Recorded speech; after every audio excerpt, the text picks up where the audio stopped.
Hi, my name is Taylor Pruitt, and this is a little bit about one of my favorite programs to use in my classroom, Popplet. Popplet is an amazing online tool that has so many different uses. Some things that I've personally used it for in my classroom are brainstorming during a writing unit, using it to demonstrate cause and effect, to do sequencing activities when we're reading a story. You could use it for main idea and details. I've used it as vocabulary word webs. You can use it in math for steps in a math problem, science, social studies. It would be really great to use for food chains in science. There are so many different uses. It can be used for whatever your creativity leads you to. Popplet helps students think visually and connect relationships between ideas. Some things about Popplet before we get into using it. There is a free version that allows you to create one Popplet at a time, and then the paid version is $1.99 a month, which allows you to create more than one Popplet. You can create as many as you want with that Popplet. I would say Popplet is probably best for second grade and above. There are some features that would help you modify it for kindergarten and first grade, but the way I use it, I think it would be best for second grade and above.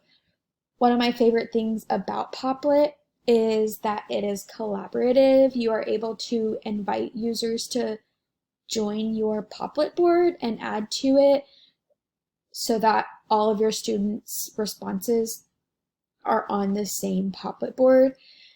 And then there's a desktop version and an app version. They are a little bit different. There is a free app version that allows you to create one Popplet at a time, and then the paid app is $2.99. So now we get into the actual program itself. So this is my Popplet account. This is actually a second one that one of my friends has made. She's letting me use it for the demonstration purposes so I can show you the collaborative way of using Popplet. But just starting out, I'm going to click Create New Popplet, and I'm going to label it Main Idea and Details. Oops. And I want to do this color. I want my Popplet to be that color. So it gives you a blank Popplet board, which looks like this. And then I can change the background color here.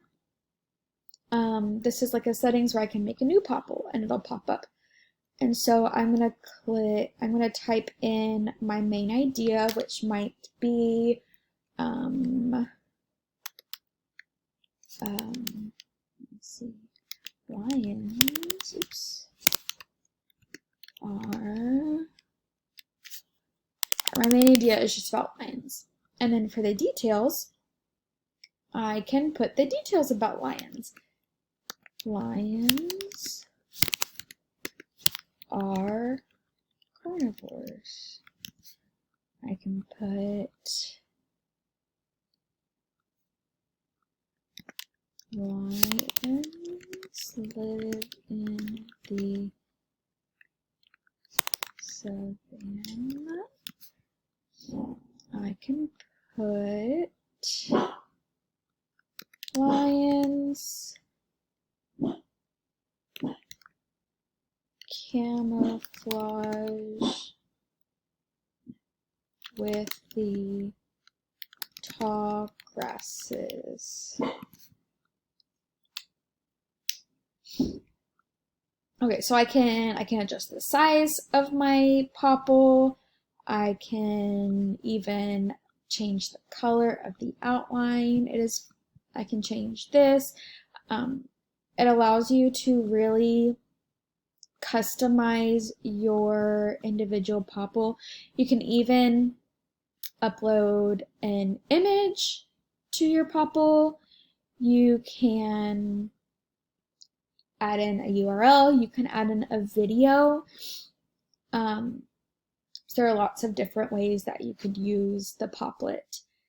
Now I'm going to show the collaborative Popplets because those are really fun and my students really like to be able to see each other's responses in Popplet and learn from each other. So I'm just going to go to shared with me. And the way that you share a Popplet board is you just click share up here and you can well, it's on this one because that one's not mine. I can't add people. I can add people by clicking share and then clicking typing in their email for add collaborator for that. So back to the collaborative. You can see that my cause, this one was for cause and effect. I just have cause, effect, and the students can really see how the causes are connected, but how they're also connected to the effects. So this when we poured vinegar on baking soda, the effect was that there was a reaction and it fizzed up. And then my collaborator added their responses and said, it rained last night and we had to stay inside for recess today. So I really like Popplet because, again, as I said a couple of times, there's just so many ways that you can use it for, and students really like to go in and customize it and figure out their ways to make it their own and unique to others. So I hope that you are able to make use of Popplet in your classroom, even if it's just the free version, because you can print and export it to PDF. That way, even though if you have to delete the Popplet, you can still save it to have it as on record. And so you can go and then you can maybe delete your Popplet and create a new one. So I hope that you get a lot of use out of Popplet and that it finds a spot